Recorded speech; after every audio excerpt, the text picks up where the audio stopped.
Life as everyday Christian starts with having a little time, a quiet time with God every single day. And in addition to that, using our lives as a way to glorify God every single day.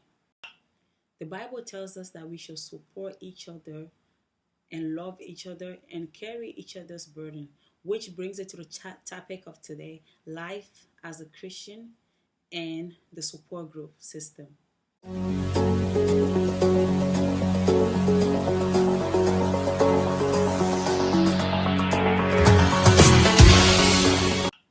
As the Bible tells us to support each other, the Bible also says that where two or more are gathered together, there Christ will be. So we should have each other's back. We should always know that we need each other. We are the hands and feet of God, and some people come as the head of the God.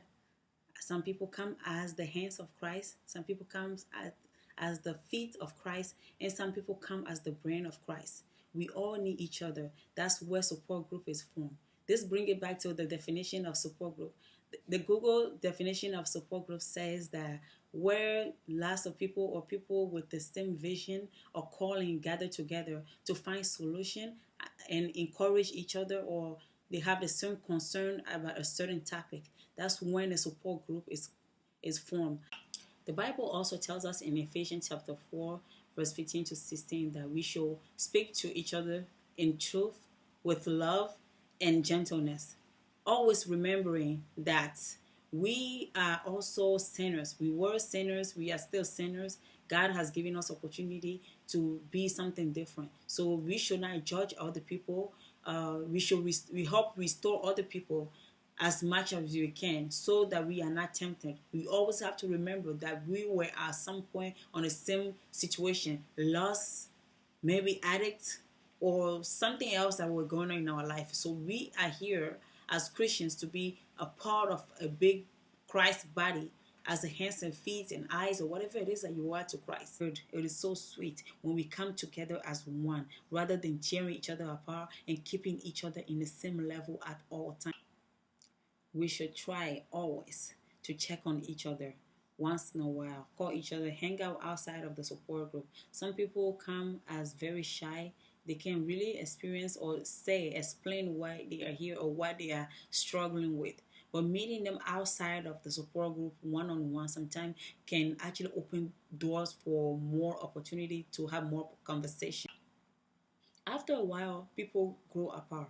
Whether it's the same church or your support group or family relationship, people grow apart. Especially when they don't serve the same calling or the same dreams as you. It's okay to let them go. Free them to go experience life in a different way instead of keeping them. Example, when I first joined the youth group of my church, which is we call the young adult group in my church. When I first joined that group, I did not want to be part of anything where I feel downgraded or feel like someone is jealous of me, of my appearance, or just anything that God has called me to do in this life. And when I first came there, I realized that I didn't talk much. Not that I'm super shy or anything like that, but I like to observe people when I first walk into a place or a group or in a situation. I like to observe people to see the type of people that I'm hanging around with. But when I got opportunity to start serving in different areas of the church, of the group, it has opened many doors for me. They could have tried to keep me in the same level or the same situation, the same serving area or whatever the situation might be. But being able to go here and go there, serve here to see what I feel more comfortable with, and being and feeling like I'm part of something great makes me stay in this group. So if you want to be a part of a group, you have to be the change. You have to be willing to let other people lead some time instead of putting one person so high that if they are untouchable and putting one person so low. You want to be careful when you start placing people in by the way you think they should be, or define them by what you think about them just by looking at them physically. You'll be surprised when you let other people feel free to be who they are. That you'll be surprised to see what type of benefit and joy and peace they can bring to a group when you let them feel free to soar. I know that we cannot have two captains in the same boat.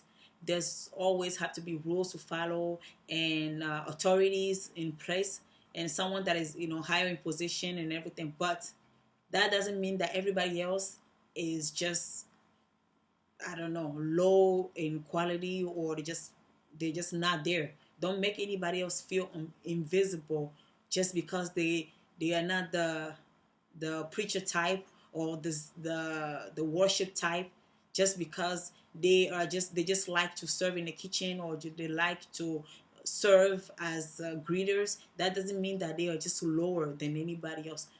But always remember to speak with truth and gentleness, always remembering that you were once lost and now you are found, so that you do not judge other people and later on get tempted to return to the same path. I hope this video helps you to understand a little bit about everyday Christian life and support group system. Okay, thank you so much for coming and watching this video, and I hope to see you in the next upcoming video. Thank you and bye. There is only one found